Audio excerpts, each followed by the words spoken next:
this is Shraddha Soni and welcome back to our channel Evolution Era. So, आज हम हमारा next part में चढ़ते हैं जो कि है पार्ट थर्ड और फोर्थ, राइट? पार्ट फोर्थ है आई थिंक, ठीक है। तो आज अब पार्ट थर्ड तक हमने क्या कंप्लीट किए हैं, हम पढ़ रहे थे क्लास 11th का चैप्टर नंबर फर्स्ट जो है जीव जगत, ठीक है। अब हम पढ़ेंगे आज के पार्ट में जीव जगत में विविधता, ठीक है। अभी तक हमने पैरामीटर्स कंप्लीट कर लिए थे, जो लक्षण है, ठीक है, वो कंप्लीट कर लिए थे। कौन कौन से थे? ग्रोथ, ठीक है, वृद्धि, जनन, मेटाबॉलिज्म, उपापचय और पर्यावरण के प्रति संवेदना, ठीक है। यहाँ तक हमने ये 3-4 चीजें जो थी हमारी वो हमने कंप्लीट कर चुके थे, ठीक है। अभी जो इस वीडियो को पहली बार देख रहे हैं हमारे चैनल में, फर्स्ट टाइम जो भी आए हैं, ठीक है, तो उनके लिए जो तीनों पार्ट की लिंक है मैं डिस्क्रिप्शन में दे दूंगी, आप लोग जाके देख लीजिएगा, ठीक है। चलिए, तो आज स्टार्ट करते हैं हम जीव जगत में विविधता।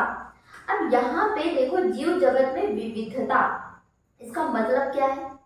इसका मतलब ये है कि जितने भी हमारे अर्थ में, ठीक है, हमारी पृथ्वी की बात हम कर रहे हैं कि हमारी पृथ्वी में जितने भी लिविंग ऑर्गेनिज्म है, सजीव है, ठीक है, उनकी बात हो रही है। तो सारे सजीव क्या एक टाइप के हैं, एक जैसे ही हैं, ठीक है। हम भी क्या है, हम एक सजीव हैं। तो क्या पूरे अर्थ में, पूरी पृथ्वी में सिर्फ इंसान रहते हैं? ऐसा तो नहीं, ठीक है। बहुत सारे सजीव हैं, बहुत सारे छोटे से लेके बड़े तक के आपके क्या है, जीव हैं, ठीक है। उन सभी जीवों के बारे में अगर आपको पढ़ना है तो आप कैसे करोगे? सारे जीव के बारे में अगर आपको पढ़ना है, चलो सारे जीव में से किसी एक जीव के बारे में भी आपको पढ़ना है, तो फिर आप कैसे पढ़ोगे? दिक्कत हो जाएगी, ठीक है। तो हमारे साइंटिस्ट ने एक स्ट्रैटेजी अपनाई कि भाई हम क्या करते हैं कि सारे जीव को हम एक कैटेगरी में डिवाइड कर देते हैं, ठीक है, ताकि बाद में किसी भी जीव के बारे में अगर मुझे पढ़ना है, समझना है, ठीक है, उसके बारे में जानना है, तो मैं आसानी से बहुत जल्द उस चीज के बारे में जान सकती हूँ, ठीक है। चलिए देखते हैं। देख, सबसे पहले डेफिनेशन देखते हैं, परिभाषा देखते हैं कि क्या बोल रहा है। क्या बोल रहा है? पृथ्वी में अब तक की ज्ञात सजीवों की संख्या याद रखना 1.7 से लेके 1.8 मिलियन है, याद रखो, ठीक है। 1.7 से 1.8 मिलियनों में बात हो रही है यहाँ पे, ठीक है। इतने सजीव हैं आपके पास, इतने लिविंग ऑर्गेनिज्म इस पूरे अर्थ में मौजूद है, ठीक है। तब हो सकती है हर सजीव अलग अलग जाति को दर्शाता है। जैसे कि मैंने बोली कि इतने सारे सजीवों में सारे सजीव एक जैसे नहीं है, सारे के सारे अलग अलग हैं, ठीक है। सब एक दूसरे से कैसे हैं, कुछ ना कुछ लक्षण से अलग है, ठीक है। देखिए, तथा ये एक दूसरे से अलग होते हैं, ठीक है। एक दूसरे से कैसे होंगे, अलग होंगे। समझ में आ गया? अब मुझे बताइए कि इतने सजीव हैं आपके पास, ठीक है, इतने सजीव हैं 1.7 से लेके 1.8 मिलियन तक। अब इसमें आपको कोई एक सजीव के बारे में जानना है, किसी भी एक सजीव, ठीक है। मान लेते हैं मुझे डॉग के बारे में जानना है। अब डॉग में भी आपने देखा होगा, आजकल बहुत ट्रेंड चल रहा है कि भाई हम डॉग पालेंगे, है ना। बहुत सारे लोग पालते भी होंगे, आप लोग में से भी कोई पालते होंगे, ठीक है। तो आप जब डॉग खरीदने जाते हो, ठीक है, तो आप क्या बोलते हो वहां पे दुकान में कि हमको इस ब्रीड का डॉग चाहिए, इस ब्रीड का डॉग चाहिए, ठीक है। तो आप कैसे बोल रहे हो कि मुझे इस ब्रीड का डॉग चाहिए? आपको कुछ तो पता होगा इस ब्रीड के बारे में, तब आप जाके बोल रहे हो, ठीक है। तो यहाँ पे देखो, मुझे किसी डॉग के बारे में जानना है, किसी डॉग की एक ब्रीड के बारे में जानना है, तो सबसे पहले तो मुझे क्या करना है कि भाई डॉग की स्पीसीज में जाना है। पूरी 1.7 से 1.8 मिलियन सजीवों में से मैं डॉग की सजीव में आई हूँ, डॉग की जाति में आई हूँ, ठीक है। उस जाति में भी मुझे एक ब्रीड के बारे में जानना है, तो ये कैसे संभव है, कैसे जान पाओगे आप इस चीज को? तो वही उसी चीज को बहुत आसान बनाने के लिए हमारे साइंटिस्ट ने ये 4 चीजें दी है, ठीक है। तो क्या होता है कि 1.7 से 1.8 मिलियन जीव हैं आपके पास, ठीक है। इन सबको आपको एक एक करके क्या करना है, कैटेगराइज करना है। कैसे करोगे कैटेगराइज? कैटेगराइज का मतलब क्या है कि एक जगह आपको रखना है ताकि बाद में आपको आसानी हो। ठीक है, तो कैसे करेंगे, तो किसी भी एक जीव के बारे में हम क्या करेंगे, सारे जीव को एक एक करके हम उसकी पहचान निकालेंगे। ठीक है, तो यहाँ पे 4 चीजें हैं, देखो क्या क्या करोगे आप। सबसे पहले क्या करना है, आपको विशेषीकरण करना है। विशेषीकरण मतलब कि आपने देखा कि जैसे मैंने अभी डॉग का एग्जाम्पल ली, ठीक है, मैंने एक डॉग ली, अब मैंने देखी कि इस डॉग की ब्रीड और दूसरे डॉग की ब्रीड, या फिर ये डॉग और ये कैट ना, दो चीजें, दो सजीव लिए हुए हैं, एक कुत्ता है एक बिल्ली है।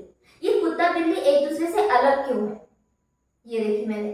ठीक है, तो मैंने सबसे पहले ऊपर के कैरेक्टर देख ली, ऊपर वाले लक्षण देख ली कि भाई ये डॉग ऐसा दिखता है और ये कैट ऐसा दिखता है, इसका कलर ये है, ये डॉग का कलर ये है। ठीक है, ये कुछ ऐसे ऐसे कुछ भी कर रहा है, ये भौंक रहा है और ये म्याऊ म्याऊ कर रही है। ठीक है, तो ये क्या है, विशेषीकरण। आप सबसे पहले क्या कर रहे हो, उसके कैरेक्टर को देख रहे हो, उसके लक्षण को देख रहे हो। ठीक है, कोई भी जीव आपके पास आएगा, आप सबसे पहले क्या करोगे, आप सबसे पहले उनका लक्षण देखोगे। ठीक है, उसके बाद आपको क्या करना है कि आपको पहचान करना है। ठीक है, आपके पास कोई नया जीव आया तो आपको पहचान करना है कि भैया ये कौन सा जीव हो सकता है, कौन सी फैमिली का हो सकता है। ठीक है, कौन सी स्पीसीज का हो सकता है, कौन सी जाति का हो सकता है, हमें ये देखना है। ठीक है, तो हमें क्या करना है, सबसे पहले उसके लक्षण देखना है, उसके बाद क्या करना है, उसकी पहचान करना है। ठीक है, उसके बाद आप क्या करोगे, पहचान करके हो गया, फिर आपने क्या करें, नामकरण शुरू कर दिया। ठीक है, आप क्या करोगे, उसके बाद नामकरण करोगे, उसके बाद क्या करोगे, वर्गीकृत करोगे। ठीक है, अब एक एग्जाम्पल ले लेते हैं हम। ठीक है, मान लेते हैं आप किसी जंगल में गए, ठीक है, आपने कोई जंगल में गए हो आप घूमने के लिए, आपको एक छोटा सा बहुत प्यारा सा फूल मिल गया वहां पे। ठीक है, एक फूल का पौधा मिल गया बहुत प्यारा सा। अब आप क्या हो, आप एक, मान लो आप अपने आप को साइंटिस्ट समझ लो। ठीक है, आपने आज से पहले उस फूल के पौधे को कभी देखा ही नहीं था, ना ही उसके बारे में पढ़ा था। ठीक है, तो आपके मन में क्या होगा, जिज्ञासा उत्पन्न होगी। ठीक है, कि भाई मैं तो इसके बारे में पढ़ूंगा, क्योंकि मैं तो साइंटिस्ट हूँ, मेरा काम ही है, मैं लोगों को बताऊंगा कि मुझे ये मिला है, देखो इतना अच्छा फूल का पौधा। ठीक है, तो आप उसको क्या करोगे, लेके आओगे। लेके आने के बाद क्या देखोगे आप, ठीक है, कि उसमें पत्ती कैसी है, उस फूल का रंग कैसा है, उस फूल का जो सेंट है वो कैसी है, उसमें जड़ कैसे है। ठीक है, तना कितना लंबा है, मोटा है, पतला है, क्या है। ठीक है, ये सब चीज करोगे। तो ये जो ऊपर चीजें आप जो देख रहे हो, पत्ती कैसी है, पत्ती का शेप, साइज, कलर, ठीक है, फूल का कलर, सेंट, जड़ कैसी है, बहुत लंबी है या छोटी है, ये सब जो ऊपर ही चीजें आप देख रहे हो, उसको क्या बोलोगे आप, विशेषीकरण बोलोगे। समझ में आ गया, आपने क्या कर दिया, उसका, उस फूल के पौधे का क्या कर लिया आपने, विशेषीकरण कर लिया। ठीक है, उसके बाद आप क्या करोगे, उसके बाद आप बहुत सारी एक बॉटनी की बुक निकाल लोगे। ठीक है, जिसमें बहुत सारे फूल के पौधे हैं आपके पास, तो आप पहचान करोगे कि ऐसा वाला पौधा कभी किसी ने देखा है। ठीक है, अगर देखा होगा तो वहां पे वो होगा, है ना, हमारे जो बुक्स होती है उसमें उसका जिक्र तो होगा जरूर। तो उससे क्या करेंगे आप, पहचान करेंगे, है ना, देखेंगे कि ऐसा ही कुछ कभी किसी को मिला है क्या। अगर नहीं मिला है और आपको पहली बार मिला है तो आप क्या करोगे, फिर उसका नामकरण कर दोगे। ठीक है, क्यों, क्योंकि भाई लोगों को बताने के लिए उसका नाम तो चाहिए। ठीक है, नाम चाहिए कि नहीं। अब मैं बोलूंगी कि मैं कौन हूँ, कोई मुझे पूछेगा कि आप कौन हो, तो मैं क्या बताऊंगी, मैं अपना नाम बताऊंगी कि भाई मैं श्रद्धा सोनी हूँ, राइट। तो यहाँ पे सब फिर क्या करेंगे, पहचान करने के बाद क्या करेंगे, इसका नामकरण कर देंगे। आप अपने हिसाब से जो नामकरण की के रूल्स है, नियम है, उसका पालन करते हुए आप क्या कर दोगे, नामकरण कर दोगे। ठीक है, नेक्स्ट क्या है कि अब वो जो पौधा है ना, अब मैं जैसे पौधा है मतलब प्लांट है ना, पादप है, तो मैं पादप की बात कर रही हूँ। तो पादप में भी तो बहुत सारे फूल्स होते हैं अलग अलग टाइप के। ठीक है, बहुत सारे पौधे होते हैं, कुछ बड़े होते हैं, कुछ छोटे होते हैं। ठीक है, कुछ घास होती है, कुछ बहुत बड़े पेड़ होते हैं, है ना, बहुत सारी कैटेगरी है। तो उसमें आप उसको कहाँ रखोगे, उस जो पौधा आपको मिला है उस पौधे को आप कहाँ रखोगे, तो उसको क्या बोलते हैं, वर्गीकरण करना। समझ में आ गया। ठीक है, ये एग्जाम्पल से शायद आपको समझ में आ गई होगी ये चारों चीजें। ठीक है, अब यहाँ पे देखना, हम डिटेल में विशेषीकरण नहीं पढ़ेंगे। ठीक है, क्योंकि मॉर्फोलॉजी ऊपर पत्ती कैसी है, ये कैसा है, वो कैसा है, ये हम बाद में पढ़ेंगे कुछ, है ना। बाद में आपका चैप्टर आएगा तब वहां आप देखोगे कि कौन कौन सी टाइप की पत्तियां होती है, तना होता है, ठीक है। तो ये अभी नहीं पढ़ेंगे। पहचान करना वो भी अभी नहीं पढ़ेंगे। हमें पढ़ना है नामकरण और वर्गीकरण। हमारा मेन मकसद क्या है कि नामकरण देखना है आपको, कि नामकरण आप कैसे करोगे, ठीक है, और वर्गीकरण देखना है। समझ में आ गई बात, ठीक है। तो इस पूरे पार्ट का जो मेन चीजें हैं ये दो है, नामकरण और वर्गीकरण, ठीक है। हमें ये दो चीज पढ़ना है। इतनी बात समझ में आ गई, ठीक है। तो चलो स्टार्ट करते हैं इस पार्ट को पूरा डिटेल पढ़ने के लिए, ठीक है। तो जैसे कि मैंने कहा था कि जो जीव जगत है आपके 3 से 4 पार्ट में डिवाइडेड है ना। पहला पार्ट हमने कंप्लीट कर लिया है। कौन सा कंप्लीट करे हमने, कि जो इंट्रोडक्शन था, ठीक है, वो हो गया है हमारा। दूसरा पार्ट हमने क्या कंप्लीट करे थे, जो पैरामीटर थे, है ना, जो वृद्धि, उपापचय, ये जो 5 पैरामीटर के बारे में हमने बात की थी, वो हो गया हमारा। ये तीसरा पार्ट है, ठीक है। ये तीसरा पार्ट है जो है जीव जगत में विविधता, ठीक है, ये कंप्लीट कर लेंगे। और चौथा पार्ट जबकि ये क्लास किसकी है, पीएनएसटी और पीवीएफटी के लिए है, ठीक है। तो यहाँ पे जैसे अभी आप सुना होगा कि नीट का जो सिलेबस है वो चेंज हो चुका है। तो जो चौथा पार्ट है ना वो नीट के सिलेबस में नहीं है, लेकिन आप लोग को पढ़ना है, ठीक है, क्योंकि उससे क्वेश्चन आप में आते हैं। तो मैं यहाँ पे आप लोग को वो चौथा पार्ट भी पढ़ा दूँ, ठीक है। चलिए देखते हैं। तो सबसे पहले अब हम देखेंगे कि नामकरण, ठीक है। आप नामकरण कैसे करोगे किसी भी नए जीव का, ठीक है। कोई भी नया जीव आपको मिला है तो उसका आप नामकरण कैसे करेंगे, ठीक है। देखो हर सजीवों को एक विशिष्ट नाम देना ही क्या कहलाता है, नामकरण कहलाता है, ठीक है। जैसे कि कोई नया बेबी जैसे ही पैदा होता है, ठीक है, उसके बाद क्या करते हैं, नामकरण की पद्धति स्टार्ट करते हैं, है ना। कुंडली बनाते हैं, ठीक है, पंडित को बुलाते हैं और क्या करते हैं, नामकरण करवाते हैं, ठीक है। वैसे ही यहाँ पे जीवों का नामकरण करने के लिए हम साइंटिस्ट को बुलाते हैं, ठीक है। साइंटिस्ट जो वैज्ञानिक है हमारे, वो क्या करेंगे, नामकरण करेंगे, ठीक है। तो हर एक जीव का एक विशिष्ट नाम होता है, विशिष्ट नाम याद रखना, ठीक है। क्या हो रहा है यहाँ पे, विशिष्ट नाम दे रहे हैं। तो याद रखना कि हर जीव का सेम नाम नहीं हो सकता, ठीक है, एक ही प्रकार का नाम नहीं हो सकता। हर जीव का अलग अलग एक विशिष्ट नाम होना बहुत जरूरी है, ठीक है। चलो देखते हैं।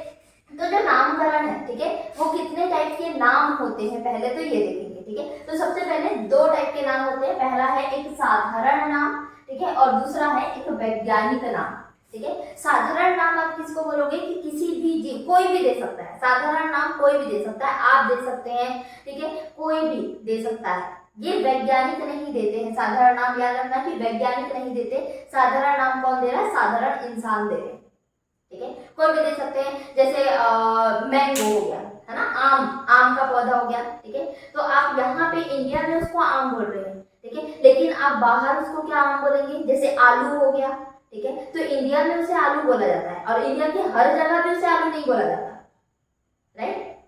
तो ऐसे ही जो साधारण नाम है वो आपकी नॉर्मल बोलचाल की भाषा वाले नाम होते हैं, ठीक है। और दूसरा क्या है, वैज्ञानिक नाम।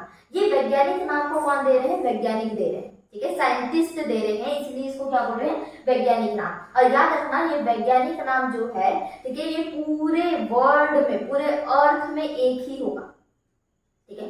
जैसे कि आम का जो वैज्ञानिक नाम है मैंजिफेरा इंडिका, ठीक है। तो पूरे वर्ल्ड में सभी को, आप कहीं पे भी जाके मैंजिफेरा इंडिका बोल दो, वो पहचान लेंगे कि क्या है, कि आप क्या बोल रहे हो। लेकिन आप वहां जाके आम बोल दो, बिल्कुल नहीं पहचान पाएंगे, ठीक है। तो साधारण नाम आपकी लोकल भाषा है, ठीक है, सिर्फ आप जानते हैं, या आपका एरिया, एक एरिया रिस्ट्रिक्टेड बोल सकते हो आप, ठीक है। अब वहीं पे अगर मैं वैज्ञानिक नाम बोलूं तो ये पूरा वर्ल्ड को लेके चल रहा है, समझ आ गई बात, ठीक है। तो वैज्ञानिक नाम देने के लिए, ठीक है, कुछ पद्धति बनाई गई। कौन सी पद्धति है, द्विनाम पद्धति, ठीक है। कौन सी पद्धति बनाई गई है, द्विनाम पद्धति बनाई गई है, ठीक है। चलिए तो द्विनाम पद्धति के बारे में देखते हैं। अब साधारण नाम के बारे में तो हमें कुछ जानने की जरूरत है नहीं, ठीक है। हम पढ़ेंगे वैज्ञानिक नाम के बारे में। तो वैज्ञानिक नाम को बनाने के लिए कौन सी पद्धति का इस्तेमाल किया गया था, तो द्विनाम पद्धति का इस्तेमाल किया गया था, ठीक है। देखिए द्विनाम पद्धति क्या है, देखिए द्विनाम पद्धति सजियों को सटीक वैज्ञानिक नाम देना ही द्विनाम पद्धति कहलाता है। ठीक है, क्या कर रहे हैं हम, सटीक वैज्ञानिक नाम दे रहे हैं, किसमें, द्विनाम पद्धति में। ठीक है, वैज्ञानिक नाम देने के लिए ही हम किसका इस्तेमाल कर रहे हैं, द्विनाम पद्धति का इस्तेमाल कर रहे हैं। देखो, हर नाम के दो घटक होते हैं, याद रखना। ठीक है, जितने भी वैज्ञानिक नाम है वो दो घटकों से मिलकर बने होते हैं। जैसे कि अगर मैं हमारी बात करूं, ठीक है, तो हम भी अपना नाम दो पार्ट्स में डिवाइड करते हैं। ठीक है, हमारे नाम में भी दो घटक है, पहला हमारा नाम होता है, दूसरा हमारा सरनेम होता है। ठीक है, अगर मैं अपनी बात करूं तो मेरा नाम क्या है, श्रद्धा। ठीक है, सरनेम क्या है, सोनी। तो ये दो पार्ट से मिलकर बना है, दो घटक से मिलकर बना है, एक श्रद्धा और एक सोनी। ठीक है, तो वैसे ही वैज्ञानिक नाम भी क्या है, आपके दो घटकों से मिलकर बना है, इसीलिए इस पद्धति का नाम क्या रखा है, द्विनाम पद्धति। द्वि मतलब क्या है, दो। ठीक है, कि आपके नाम में दो घटक मौजूद है। कौन कौन से घटक है, देखो, पहला घटक क्या हो जाएगा आपका, वंश। ठीक है, दूसरा क्या हो जाएगा, जाति संकेत। तो याद रखना, पहला घटक क्या है आपका, वंश है, और दूसरा घटक क्या हो जाएगा, जाति संकेत हो जाएगा। ठीक है, एग्जाम्पल देख लेते हैं, एग्जाम्पल देखते हैं, चलो।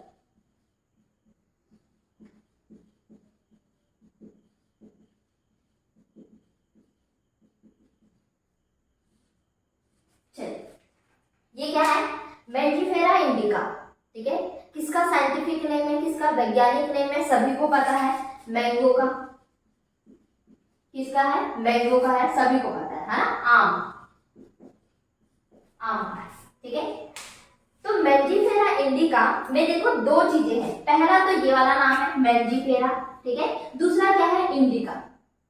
तो पहला ये क्या है, ये आपका वंश कहलाएगा, और ये क्या है, ये आपका जाति संकेत कहलाएगा। ठीक है, पहला क्या हो जाएगा, वंश कहलाएगा, और दूसरा किसको बता रहा है, जाति संकेत को दर्शा रहा है। समझ में आ गई बात। ठीक है, तो द्विनाम पद्धति में दो घटक होंगे, कौन कौन से, पहला वंश और दूसरा जाति संकेत। ठीक है, ये एग्जाम्पल हमने देख लिया। यहाँ पे देखिए इंपॉर्टेंट बात है कुछ, इस नामकरण प्रणाली को कैरोलस लीनियस ने दिया था, याद रखना। द्विनाम पद्धति किसने दिया था, तो द्विनाम पद्धति कैरोलस लीनियस ने दिया था। कब दिया था, तो 1751 में दिया था। ठीक है, तो याद रखना, द्विनाम पद्धति किसने दिया, कैरोलस लीनियस ने दिया। कब दिया, तो 1751 में दिया। ठीक है, तो ऐसे ही द्विनाम पद्धति के जैसे ही एक और पद्धति है हमारे पास, त्रिनाम पद्धति, ट्राइनोमियल नोमेनक्लेचर। ठीक है, तो त्रिनाम पद्धति में क्या है, तीन घटक होंगे, सिंपल, तीन घटक होंगे। तो यहाँ पे देखो, पहला वंश है, दूसरा जाति है। ठीक है, तो त्रिनाम पद्धति में क्या होगा, यहाँ पे त्रिनाम पद्धति में तीसरा वर्ड होगा आपका, इधर लिख दे रही हूँ मैं। ठीक है, सब स्पीसीज, क्या हो जाएगा, सब स्पीसीज। ठीक है, जाति के बाद उप, जिसको क्या बोलोगे, उपजाति भी बोल सकते हो। क्या बोल सकते हो, उपजाति। ठीक है, उपजाति। तो याद रखना, त्रिनाम पद्धति में एक और शामिल हो जाएगा, वंश तो है फर्स्ट नंबर में, सेकंड में जाति, और थर्ड में क्या जाएगा आपका, उपजाति आ जाएगी। तो इसको क्या बोलोगे, त्रिनाम पद्धति।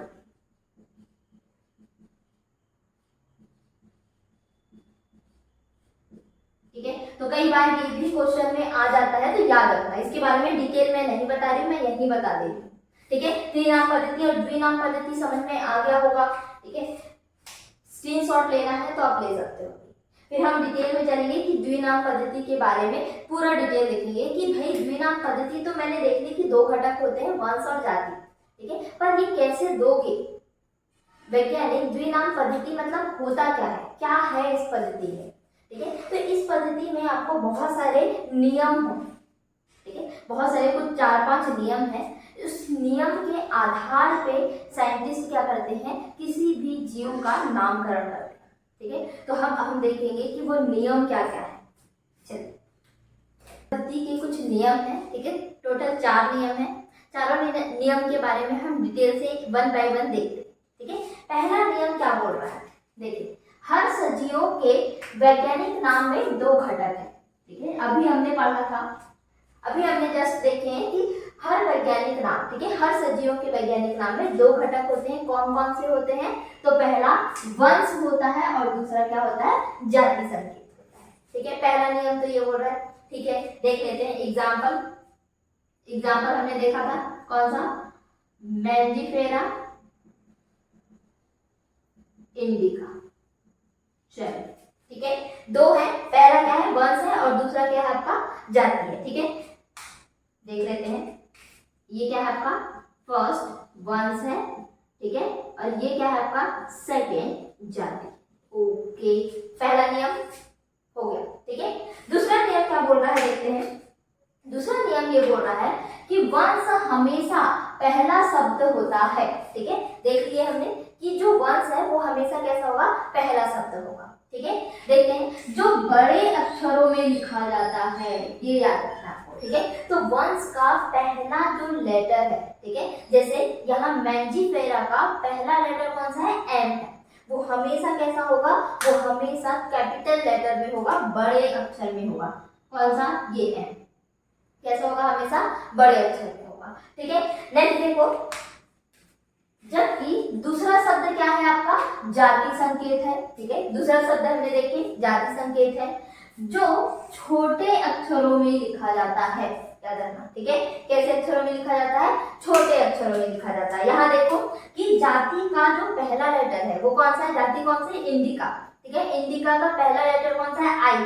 आई कैसा है, छोटे अक्षरों में लिखा गया है, देखिए छोटे अक्षर में लिखा गया है।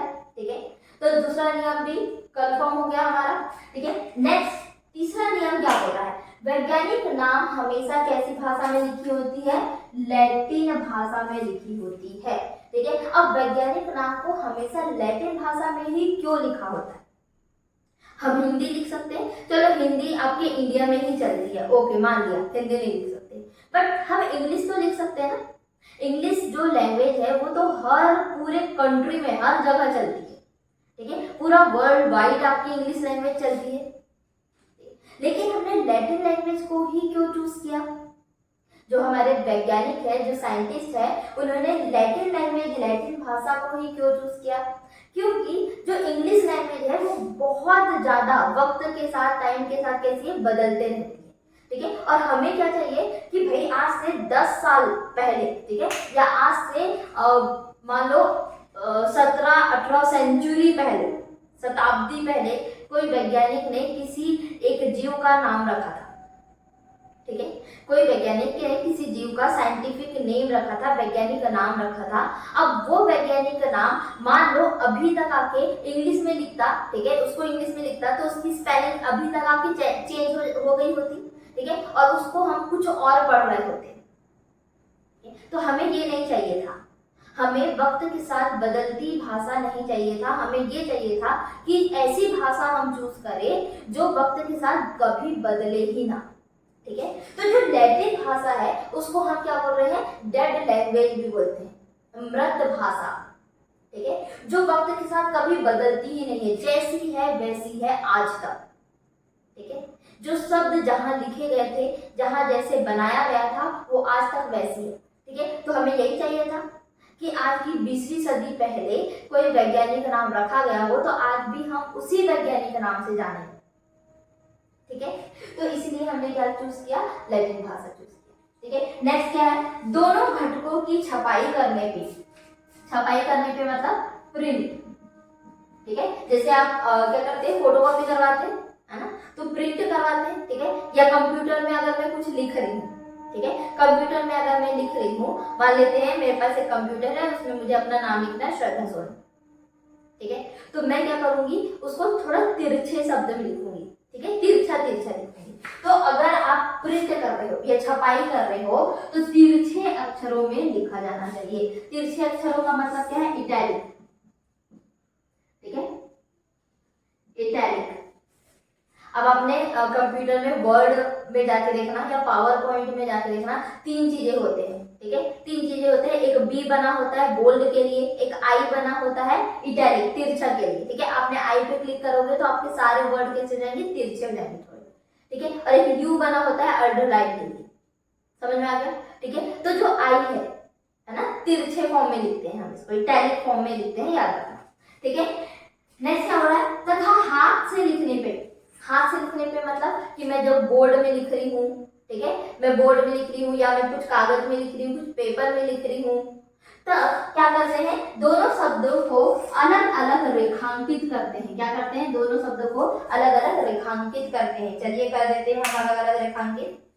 तो कैसे करोगे, ये मैंने बोर्ड पे लिखी हूँ, ठीक है। तो आप क्या करोगे, मेंजिफेरा को के नीचे एक अंडरलाइन करोगे और इंडिका के नीचे एक अंडरलाइन करोगे। समझ में आया, ठीक है। तो ये कुछ 4 आपके नियम हैं जिसको आपको पालन करना है अगर आप किसी जीव का वैज्ञानिक नाम रखना चाहते हैं तो, ठीक है। किसी भी जीव का वैज्ञानिक नाम अगर आप रख रहे हैं तो आपको इन 4 नियम का पालन जरूर करना है। पहला नियम क्या बोल रहा है कि 2 घटक होना चाहिए, पहला वंश और दूसरा जाति संकेत, ठीक है। दूसरा नियम क्या बोल रहा है आपका कि जो वंश है वो हमेशा पहले आना चाहिए और वो बड़े अक्षर में लिखा जाना चाहिए, वंश का पहला लेटर है ना, पहला जो अक्षर है, ठीक है। और क्या बोल रहा है कि जो जाति है वो दूसरे नंबर पे आना चाहिए और जाति का जो पहला अक्षर है वो कैसे होना चाहिए, छोटे अक्षर में लिखा होना चाहिए, ठीक है। तीसरा नियम क्या बोल रहा है आपका कि जो भाषा आप चूज करोगे, जो नाम लिखने के लिए जो भाषा का इस्तेमाल करना है आपको, वो कौन सी भाषा का इस्तेमाल करना है, वो लैटिन भाषा का इस्तेमाल करना है, ठीक है। चौथा क्या बोल रहा है कि अगर आप उस नाम को, वैज्ञानिक नाम को कंप्यूटर में लिख रहे हैं तो वो कैसे होना चाहिए, तिरछा होना चाहिए, इटैलिक फॉर्म में होना चाहिए, ठीक है। लेकिन अगर वही नाम को आप बोर्ड या किसी भी कागज में लिख रहे हैं तो आप नाम के नीचे क्या करेंगे, रेखांकित करेंगे, अंडरलाइन करेंगे। अब आपको बोर्ड में तिरछा लिखने की जरूरत नहीं, ठीक है। तिरछा कब लिखोगे, आप सिर्फ कंप्यूटर में जब लिख रहे हैं, प्रिंट जब कर रहे हो, छपाई जब कर रहे हो तब, ठीक है। तो ये कुछ 4 आपके नियम है द्विनाम पद्धति के। अब ये नियम किसने बनाया, ये जो नियम है वो बनाया किसने, इसकी बात करते हैं, ठीक है। चलिए नियम बनाने की बात करते हैं कि भाई ये 4 नियम जो है वैज्ञानिक नाम लिखने के लिए किसी ने तो बनाया होगा, किसी संस्था ने बनाया होगा, ठीक है। तो बहुत सारी संस्थाएं हैं, प्लांट के लिए अलग संस्था है, एनिमल के लिए अलग संस्था है, कल्टीवेटेड प्लांट के लिए अलग संस्था है, ठीक है, बैक्टीरिया के लिए अलग संस्था है, वायरस के लिए अलग संस्था है, लेकिन जो इम्पोर्टेंट है हम उसी का पढ़ेंगे, ठीक है। चलिए तो हम बात कर रहे थे कि जो वर्गीकरण द्विनाम पद्धति है ना, द्विनाम पद्धति में जो नियम हमने देखे, ठीक है, 4 नियम जो हमने देखे, वो चारों नियम को किसने बनाया है, ठीक है। तो मैंने बोली कि किसी ना किसी संस्थान ने बनाया होगा, ठीक है। तो संस्थान का नाम है पहला ICBN, ठीक है। फर्स्ट क्या है, ICBN, फुल फॉर्म क्या है, international code of botanical nomenclature, ठीक है। इसका मतलब किसके लिए है ये, तो ये है प्लांट के लिए, ठीक है। जितने भी प्लांट की स्पीसीज है, जितने भी प्लांट की जाति है, जीव है, ठीक है, उसके जो नियम है वो किसने दिए हैं, international code of botanical nomenclature, ठीक है। नेक्स्ट है ICZN, international code of zoological nomenclature. इसका मतलब क्या है कि ये एनिमल के लिए है, किसके लिए है, एनिमल के लिए है, जितने भी जंतु हैं, ठीक है, उनके नामकरण के लिए जो नियम है वो किसने लागू किए हैं, इन्होंने, ठीक है, international code of zoological nomenclature, ठीक है। समझ में आ गई बात। अब यहाँ पे देखिए कि एक चीज है कि अगर मैं जंतुओं की बात करूं, ठीक है, द्विनाम पद्धति में जो हमने वंश और जाति की बात किए थे, ठीक है, किसकी बात किए थे, वंश है और एक जाति है, ठीक है। तो क्या ऐसा हो सकता है कि जो वंश और जाति दोनों एक जैसा ही हो, क्या ऐसा हो सकता है, ठीक है। तो हो सकता है, लेकिन कहाँ पे हो सकता है, सिर्फ जंतु के केस में, एनिमल के केस में, ठीक है। एनिमल के केस में आपको कभी कभी, ठीक है, कुछ कुछ ऐसे नाम मिलेंगे, कुछ कुछ जंतु या कुछ कुछ जीव के ऐसे नाम मिलेंगे जिनमें वंश और जाति दोनों का एक जैसा नाम है। जैसे अगर मैं बोलूं, ठीक है, तो श्रद्धा, श्रद्धा, ठीक है, तो वंश का भी नाम क्या हुआ, श्रद्धा, और जाति भी क्या हुई उसकी, श्रद्धा, ठीक है।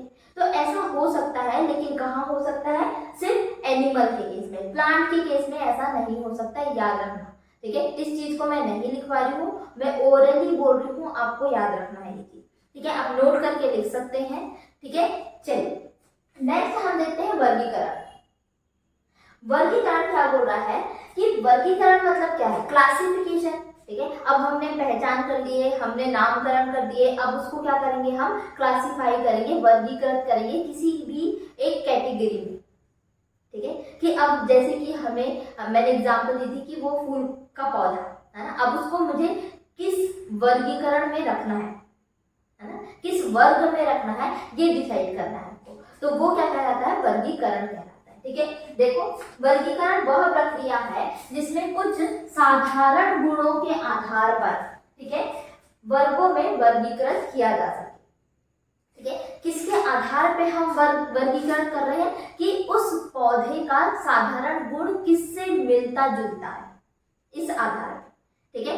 तो जो भी मिलता जुलता गुण है, जो भी मिलता जुलता लक्षण है, उस आधार पे हम क्या करेंगे, वर्गीकरण कर देंगे।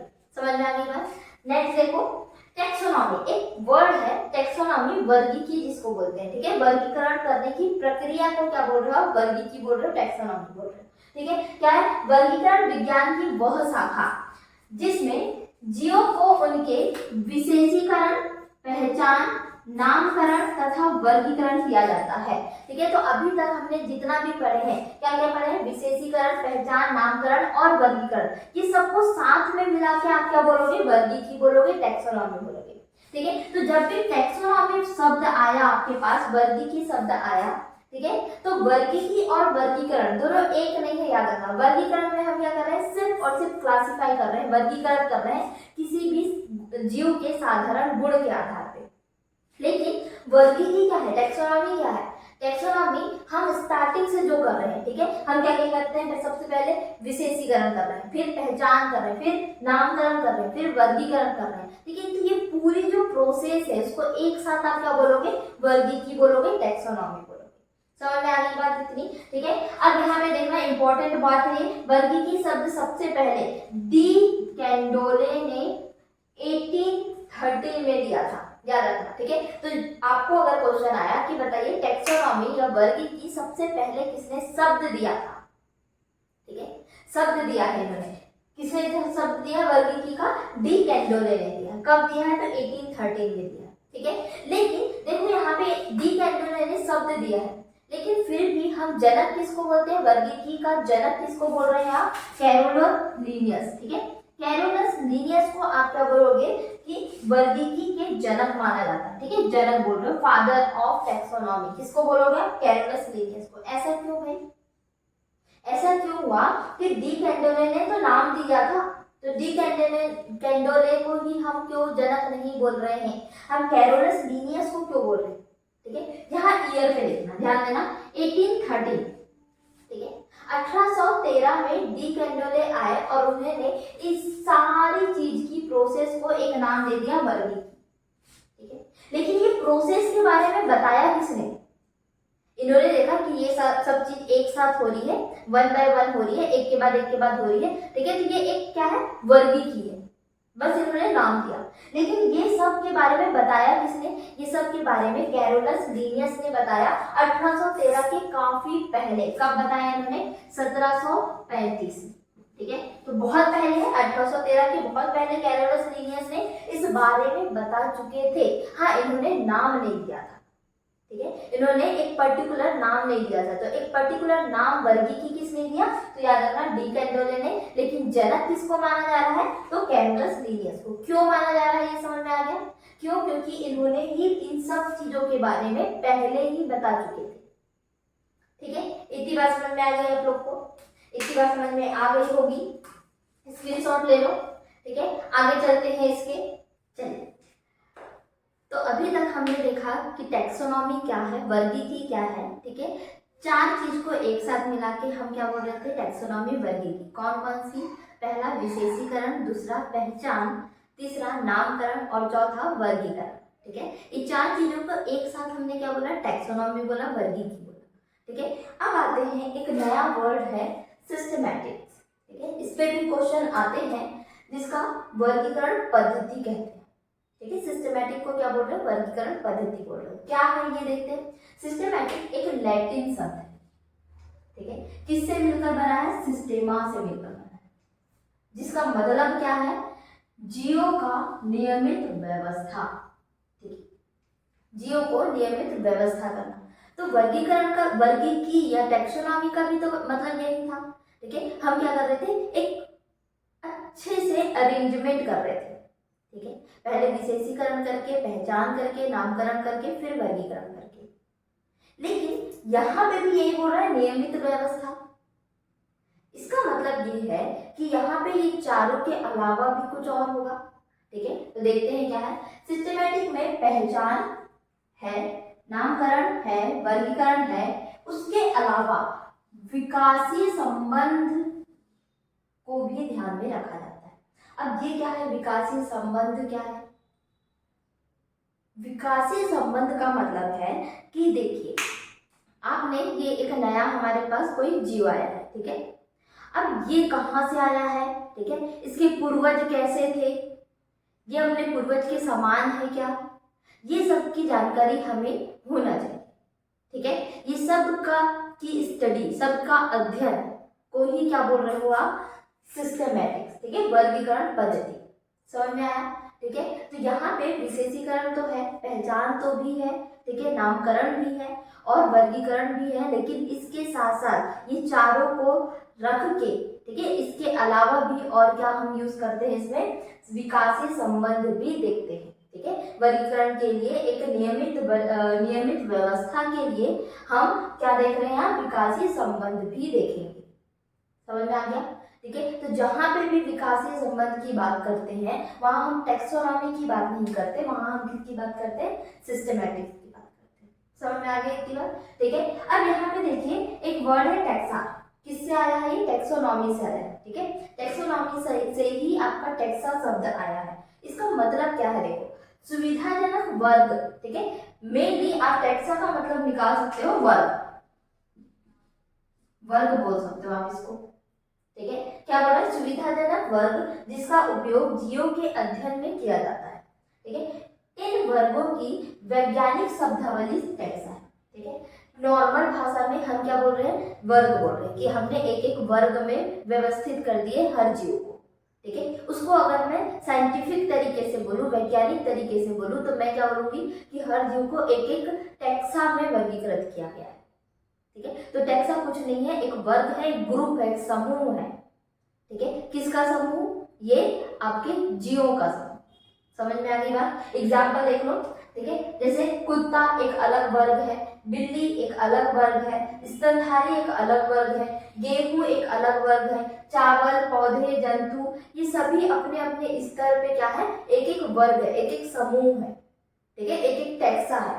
अगर मैं यहाँ पे देखूं, कुत्ता, बिल्ली और स्तनधारी, ये तीन तो एक ही चीज है, लेकिन ये अपने अपने स्तर में अलग अलग ग्रुप है। ठीक है, अब मैं स्तनधारी की बात करूं तो स्तनधारी में तो कुत्ता भी आ जाता है, बिल्ली भी आ जाता है, हम भी आ जाते हैं। ठीक है, लेकिन क्या हम सब एक ही हैं? नहीं, हमको अलग अलग वर्गों में बांटा गया है। ठीक है, किसके आधार पे बांटा गया है? तो कुछ लक्षण के आधार पे बांटा गया है।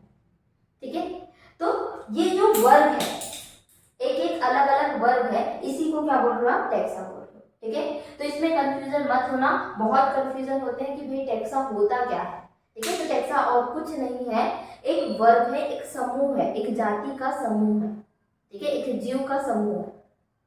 समझ आ गई बात? ठीक है, चलिए, तो ये छोटे छोटे आपके शब्द हैं जिसमें आप कंफ्यूजन होते हैं, जैसे सिस्टमैटिक हो गया, टैक्सा हो गया। ठीक है, एक और आता है वर्ड टैक्सॉन, तो वो भी कुछ नहीं है, यही है। ठीक है, वो भी समूह ही कहलाता है। टैक्सॉन को भी आप क्या बोलोगे? समूह बोलोगे। ठीक है, चलिए, यहां तक हो गया। नेक्स्ट हम देखते हैं अब वर्गीकी संवर्ग के बारे में। चलिए, तो अभी तक हमने देखा सिस्टमैटिक देख लिए, टैक्सोनॉमी देख ली। दोनों में अंतर क्या था? टैक्सोनॉमी में हम क्या लेके चल रहे थे? विशेषीकरण, नामकरण, पहचान और वर्गीकरण। ठीक है, वही सिस्टमैटिक में हम क्या कर रहे थे? विशेषीकरण, पहचान, नामकरण, वर्गीकरण के साथ हम क्या लेके चल रहे थे? विकासीय संबंध। ठीक है, तो दोनों में ज्यादा कोई अंतर नहीं है, बस थोड़ा सा विकासीय संबंध का अंतर है। ठीक है, टैक्सोनॉमी में हम वो यूज नहीं करते, सिस्टमैटिक में हम यूज करते हैं। ठीक है, अब आते हैं हम वर्गीकी संवर्ग या वर्गीकी पदानुक्रम।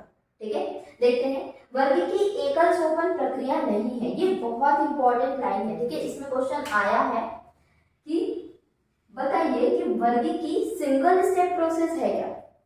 ठीक है, कि पूरी एक स्टेप में आप वर्गीकी को समझा सकते हो, ऐसा नहीं है। ठीक है, ये बहुत सारे स्टेप्स में होते हैं, बहुत सारे पद में होते हैं।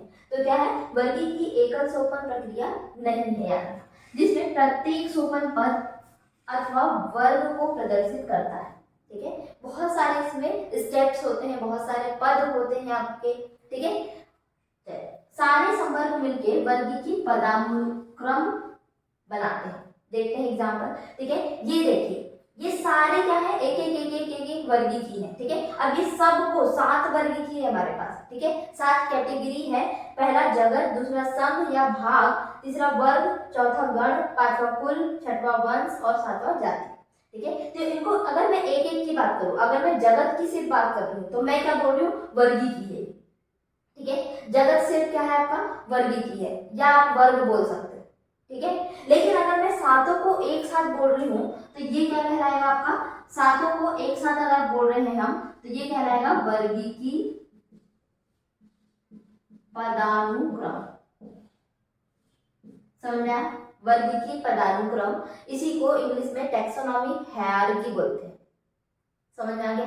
ठीक है, तो सातों को एक साथ क्या बोलोगे, पदानुक्रम, वर्गीकी पदानुक्रम। लेकिन अगर एक की बात करूं मैं, मान लो मैंने सिर्फ गण की बात की, ठीक है, अगर मैंने सिर्फ गण की बात करी हूं तो आप क्या बोल सकते हो, आप वर्ग बोल सकते हो, ये एक वर्ग है ना, या आप बोल सकते हो एक समवर्ग है, ये दोनों सेम है। ठीक है, अगर आप 7 में से किसी एक को देख रहे हो तो 7 में से मैं सिर्फ गण को देख रही हूँ तो गण मेरा क्या है, एक वर्ग है या एक समवर्ग है। ठीक है, अब यहाँ पे देखो, अगर आप जाति की बात करते हो तो जाति भी एक प्रकार से क्या है, एक वर्ग है, या उसको संवर्ग बोल सकते हैं, है ना, रैंक या कैटेगरी बोल सकते हो। ठीक है, तो अगर मैं जाति को एक वर्ग बोल रही हूँ तो जाति भी तो बहुत सारी टाइप की होती है। जैसे हमारी ह्यूमन जाति अलग है ना, और कुत्ते की जाति अलग है, बिल्ली की जाति अलग है। क्या हम सब एक हैं? नहीं है। ठीक है, हम कहीं ना कहीं अलग है। ठीक है, तो अगर मैं वर्ग के भी नीचे जाऊं, ठीक है, अगर हम जाति एक वर्ग बोल रहे हैं, जाति को क्या बोल रहे हो, एक वर्ग बोल रहे हो, एक संवर्ग बोल रहे हो, तो अगर हम इसके भी नीचे जाएंगे तो एक पर्टिकुलर इंडिविजुअल को आप क्या बोलोगे, टैक्सॉन या टैक्सा।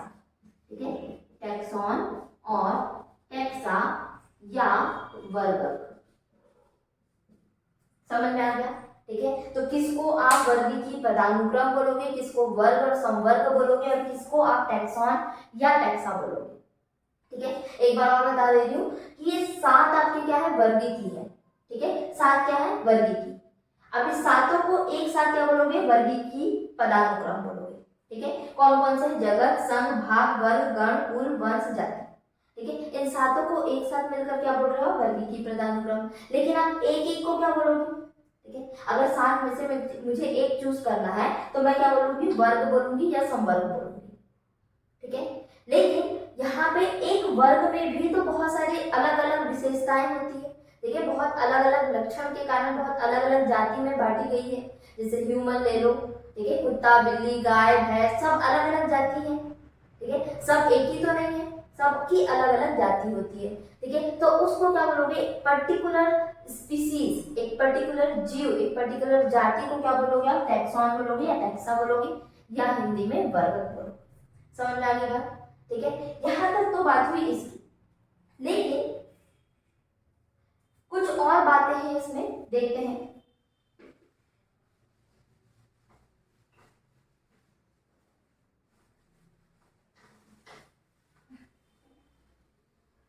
चलिए देखते हैं इसके।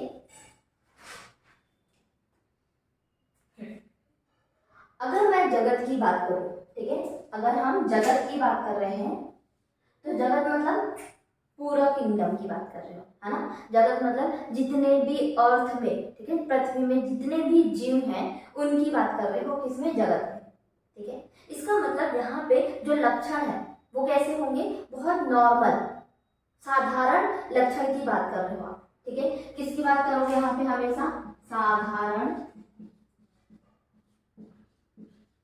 लक्षण की बात करोगे। ठीक है, अगर मैं देखूं तो आपको ऊपर ऊपर क्या दिख रहे हैं, 2 चीजें दिख रही हैं। क्या, पहला है प्लांट और दूसरा है एनिमल। ठीक है, पहला आपको पादप दिख रहे हैं, दूसरा आपको जंतु दिख रहे हैं। अब मैंने जंतु में भी बहुत अलग अलग तरीके के जंतु देखे और पादप में भी अलग अलग तरीके के पादप देखी, लेकिन ऊपर ऊपर तो मुझे दो ही चीज दिख रहा है, एक प्लांट है और एक एनिमल है। ठीक है, तो प्लांट और एनिमल ये दो क्या है, जगत है। ठीक है, अब प्लांट के अंदर बहुत सारी चीजें आ रही हैं, लेकिन ऊपर ऊपर मैं क्या देख रही हूँ कि प्लांट है। ठीक है, तो मेरे पास साधारण लक्षण के आधार पे दो कैटेगरी है जिसमें जगत है। कौन कौन से? पहला है पादप जगत और दूसरा है जंतु जगत। किसके आधार पे है? साधारण लक्षण के आधार पे। ठीक है, जगत को दो भागों में बांटा गया, एक पादप जगत और एक जंतु जगत। बहुत साधारण बात। अब यहाँ पे देख लो कि आप सीधे प्लांट अगर आपके दिमाग में आ रहा है, ठीक है, तो आप क्या सोचते हो कि प्लांट कैसे हैं? हरे कलर के हैं। ठीक है, तो जितनी भी हरी कलर की पत्ती वत्ती अगर आपको दिख रही है तो सभी आप सोचोगे कि ये प्लांट है, सोचोगे। ठीक है, तो आपने क्या देखा है? एक बाहरी लक्षण देखा है, एक साधारण लक्षण के आधार पे आपने उसको वर्गीकृत कर दिया कि हाँ ये प्लांट है, इसकी पत्ती है जो कि हरी कलर की है। ठीक है, और अगर आप एनिमल को देखोगे तो देखोगे कि हाँ ये एनिमल है, इसकी आंख है, इसके कान है, इसके नाक है। ठीक है, तो ये जंतु है। एक साधारण लक्षण के आधार पे हमने वर्गीकृत कर दिया। ठीक है, तो जगत में हमेशा आप क्या करोगे? साधारण लक्षण की ही बात करोगे। तो जगत को साधारण लक्षण के आधार पे दो भागों में बांटा गया, पादप जगत और जंतु। अब जैसे जैसे मैं नीचे आऊंगी वैसे वैसे ये साधारण लक्षण कम होते जाएंगे। ठीक है, आप किसकी बात करोगे? आप विशिष्ट लक्षण की बात करने लगोगे। अब जैसे जैसे नीचे आओगे तो ठीक है,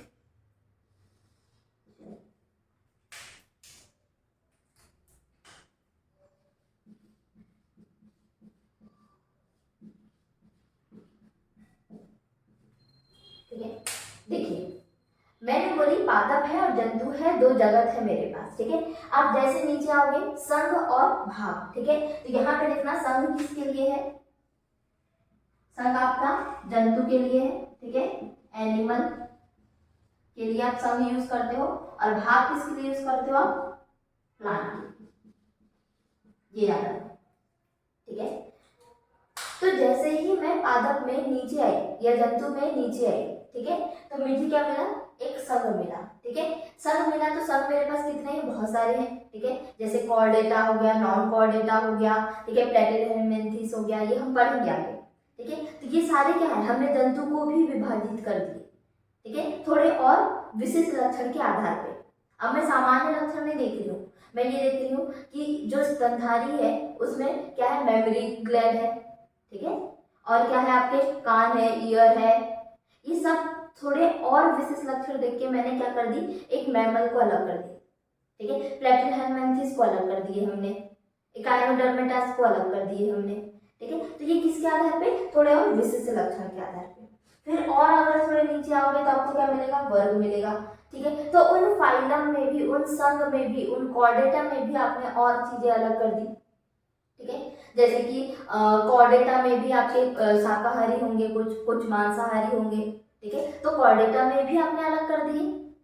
ठीक है, उसके बाद और नीचे आ जाओगे गण, तो मांसाहारी में भी आप और चीजें अलग अलग करोगे। ठीक है, तो मांसाहारी सब एक जैसे तो नहीं हो सकते। ठीक है, कुछ अलग होंगे, जैसे हम भी मांसाहारी, कुत्ते भी मांसाहारी है, लेकिन हम दोनों सेम तो नहीं है। ठीक है, मांसाहारी मतलब हम मांसाहारी नहीं है ना, हम शाकाहारी भी होते हैं। ठीक है, तो जैसे शेर मान लो, है ना, शेर भी मांसाहारी है, तो वो सेम तो नहीं है, थोड़ा ना थोड़ा अलग तो है।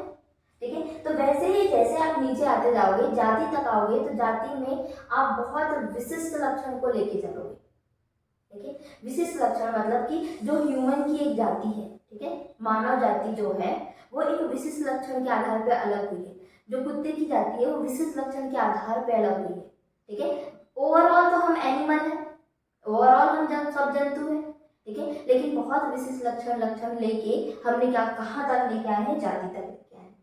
इतनी बात समझ में आ गई। ठीक है, तो अगर ये वर्गीकरण पदानुक्रम में चले तो ऊपर से नीचे आने पे विशिष्ट लक्षण कैसे होते हैं? बढ़ते हैं, याद रखना। कैसे हो जाएंगे, बढ़ेंगे। कहाँ से, जगत से जाति में आते तक क्या हो जाएंगे, विशिष्ट लक्षण बढ़ेंगे। और साधारण लक्षण कैसे होंगे, कम होंगे। ठीक है, विशिष्ट लक्षण कैसे बोल रहे हैं, बढ़ रहे हैं, और साधारण लक्षण कैसे होंगे, कम होंगे। याद रखना। ठीक है, लेकिन जाति से जगत की ओर जाए तो, ऊपर की तरफ जाए तो विशिष्ट लक्षण कैसे होंगे, कम होंगे। ठीक है, यहाँ पे विशिष्ट लक्षण कैसे हैं, कम है। ठीक है, और साधारण लक्षण कैसे हो जाएंगे, ये बढ़ जाएंगे। इतनी बात समझ में आ गई। ठीक है, बहुत सिंपल है। यहाँ ऊपर जगत में हम किसकी बात कर रहे हैं, साधारण लक्षण की बात कर रहे हैं। जैसे कि जो प्लांट है वो कैसे होते हैं, हरे कलर के होते हैं, है ना, हम सभी को पता है। जैसे ही प्लांट हमारे दिमाग में आता है ग्रीन कलर आ जाता है। ठीक है, लेकिन क्या सारे प्लांट हरे कलर के होते हैं, कुछ नीले देखे होंगे, कुछ लाल देखे होंगे। ठीक है, तो वो क्या है, प्लांट में भी अलग अलग जाति है। ठीक है, तो जो लाल कलर के पौधे हैं वो एक विशिष्ट लक्षण के कारण अलग हुए। साधारण तो उनको हरे होना चाहिए था। ठीक है, तो जैसे ऊपर से नीचे आओगे विशिष्ट लक्षण आपके बढ़ेंगे। ठीक है, और नीचे से ऊपर जाओगे तो साधारण लक्षण आपके बढ़ेंगे। इतनी बात समझ में आ गई आप लोग को। ठीक है, ये बहुत इंपॉर्टेंट है। चलिए, ठीक है,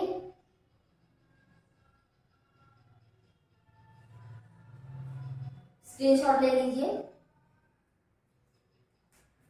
चलिए, तो आज के लिए ये क्लास हम यही समाप्त करते हैं। कल मैं इनके बारे में डिटेल बताऊंगी। ठीक है, थोड़ा सा डिटेल देख लेंगे एग्जाम्पल को लेके, तो और अच्छे से आपको ये समझ में आ जाएगा कि जगत में क्या आ रहा है। ठीक है, और जाति में क्या आ रहा है। ठीक है, तो कल हम इसको कंटिन्यू करेंगे और शायद कल ये चैप्टर आपका खत्म भी हो जाएगा। ठीक है, तो आज के लिए बस इतना ही। Thank you so much. अगर आपको वीडियो पसंद आया होगा तो लाइक कीजिए, शेयर कीजिए और सब्सक्राइब। Thank you.